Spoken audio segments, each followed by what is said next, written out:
Este es el show de Carlos de Marti.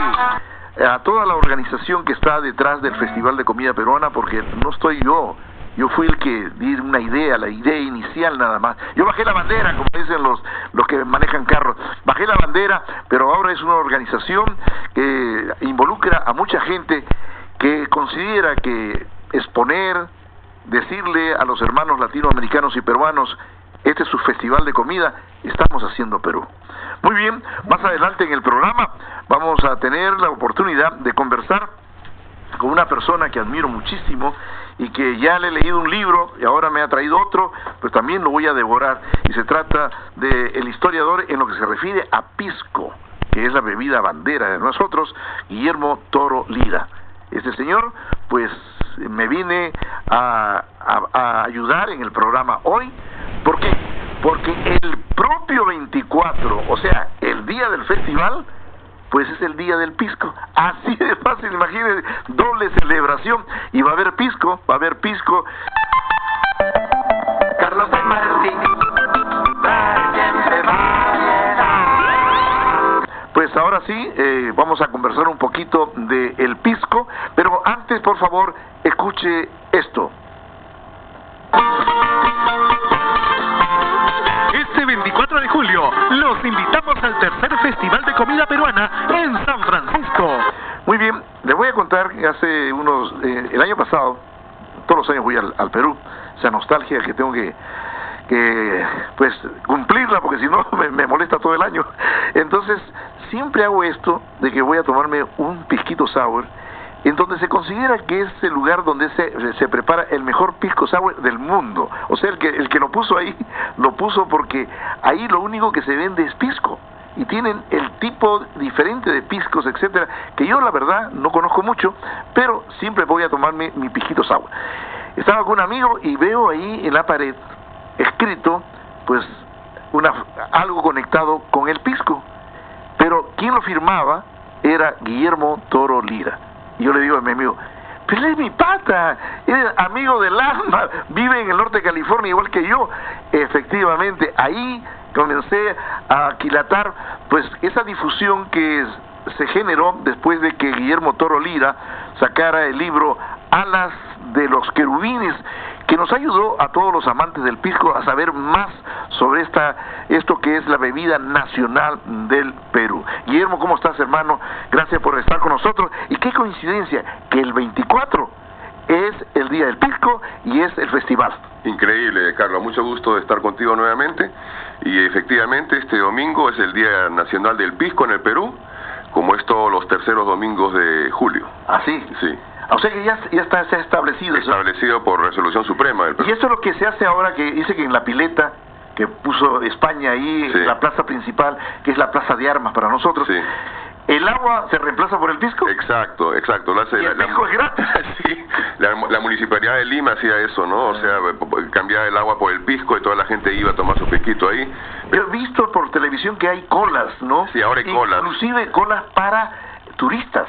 Sí. Y colas para nacionales, ¿no? Para que ellos puedan Sí, en nuestra ahora vida. está mucho más organizado. Al comienzo, o sea que del chorrito salía un poquito de pisco. Qué sabroso, buenísimo, ¿no? Oye, ¿por qué el pisco es la bebida nacional del Perú? Bueno, primero porque es el primer destilado de todas las Américas. Unos dicen que fue el tequila, el mezcal, pero se ha comprobado que el pisco fue mucho antes. El documento más antiguo que existe de la destilación de pisco en el Perú es de fines de 1500, comienzos de 1600. ¡Ah, caramba! Sí, yo tenía entendido de que, por ejemplo, había una prohibición de España de que en América no se podían hacer vinos porque venían de España y cobraban sus impuestos. Exacto. Pero los peruanos, como le buscaron la vuelta, hicieron algo diferente, ¿no? Exacto, fue el rey Felipe II, si mal no recuerdo, que hizo un decreto de que no se podía producir vino en el Perú. ¿Y qué hicieron los peruanos? Pisco, lo destilaron, o sea, destilaron el vino e hicieron pisco. ¿El proceso es más o menos parecido, pero después se distingue? Sí, bueno, para hacer pisco primero tienes que comenzar como para hacer vino. Y justo antes que sea vino completo, ahí lo destilas y haces pisco. ¿Cuándo nació en ti ese amor por el pisco? Uy, desde que tengo uso de la razón. O sea, me avergüenza decir de cuándo. muy antiguo, muy ¿De antiguo. tus padres? Comencé comenzó de mi padre, efectivamente, a muy temprana edad. Me encantaba el pisco y una anécdota te cuento que mi abuela era chilena. Entonces en la época de Allende ella regresó al Perú porque la situación económica en Chile no estaba muy buena, que digamos, y ella me comenzó a discutir que el pisco era chileno. Entonces yo dije, ¿qué cosa? Pero si el pisco, tenemos un puerto, ¿no? Entonces desde el comienzo yo tuve esa duda si el pisco era peruano o chileno. Entonces cuando me vine acá a Estados Unidos y comencé a averiguar la historia del pisco, y la historia de California verificó que el pisco era peruano. O sea que es la primera vez que existe un país neutral, en este caso Estados Unidos a través de California, que no tiene nada que ver en este asunto, que verifica que efectivamente el pisco es originario de Perú. Ahora, San Francisco, y tengo acá el segundo libro que ha sacado el señor Guillermo Toro Lira, está en inglés, History of Pisco en San Francisco. Aquí hay unas fotografías, anécdotas, comprobantes, inclusive propaganda de que aquí en San Francisco ya se vendía en los bares, o se servía en los bares, pisco, ¿verdad? Exacto, mira, el pisco llegó acá a California al día siguiente de la independencia del Perú, porque los españoles tenían este monopolio que no permitían que el pisco salga del Perú, del virreinato del Perú. Tan pronto se hizo la independencia del Perú, al día siguiente el pisco salió por todo el Pacífico.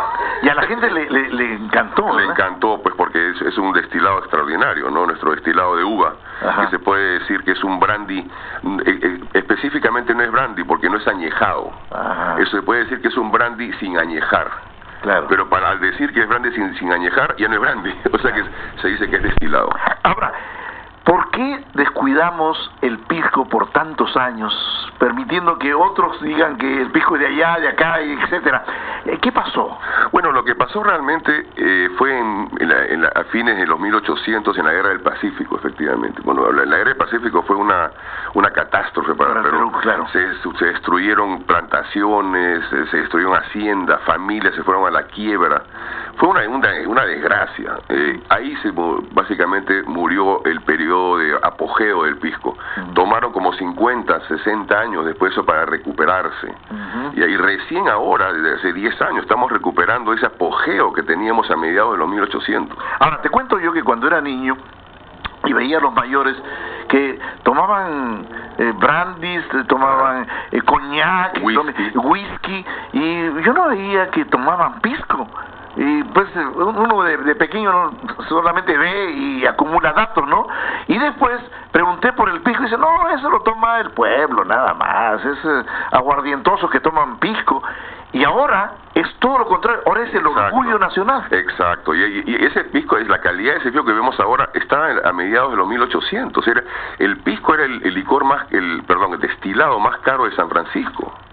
En la época de la Feria del Oro, el pisco era carísimo. El pisco que venía acá era el pisco de primera calidad. Se pagaba con oro. Tal vez de Mostover, con oro en polvo pagaban el pisco. Exacto. ¿Ves?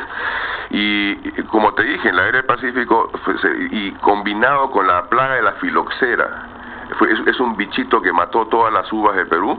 A finales de los 1800, que se destruyeron el 90% de los plantíos, y combinado con el oro blanco era algodón, que a los productores, a los agrónomos les convenía más sembrar algodón que uva. Que hay una fibra muy especial, ¿no? Esas tres condiciones hicieron que el pisco baje, y desgraciadamente se volvió un trago muy adulterado, lo mezclaban con caña, con azúcar, y para bajarle de precio, ¿no?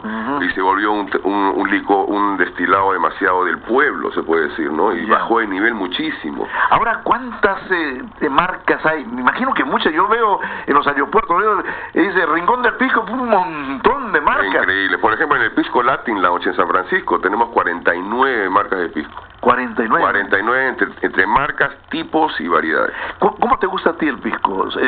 Puro. Así como lo tomaba mi padre. Sí, a mí no me lo ven con cóctel. Pero el pisco sour ha comenzado a tener importancia. Bueno, el pisco sour es nuestro señor cóctel, ¿no?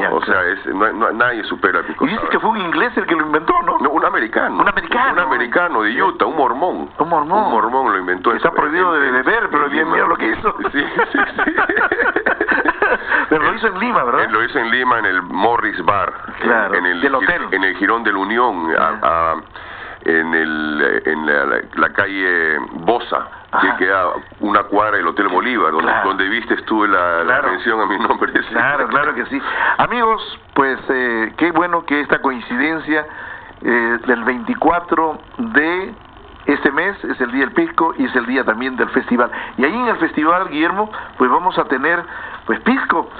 Así que vamos a hacer también nuestro rincón del pisco. Va a haber chilcano, que es el pisco con una soda, algo así. Con ginger ale. Con ginger ale. Claro. Y después el pisco sour, y al que quiera una copa de pisco también se la dan. Claro. Ese rinconcito. Y tú conoces esta marca, me imagino que es de Pancho Fierro, claro, muy buena, sí, muy buen pisco. Sí. Así de que, pues yo te agradezco, hermano, tu presencia aquí en el programa. Yo quisiera que Guillermo Toro Lira, es autor de estos libros, que estás conectado con el pisco, pues invites a la gente para que no se pierda el Festival de Comida el día domingo. Por supuesto, es el mejor festival de comida peruana que existe en el área de la Bahía, y yo voy a estar ahí primerito, y va a estar riquísimo, de todas maneras. Gracias.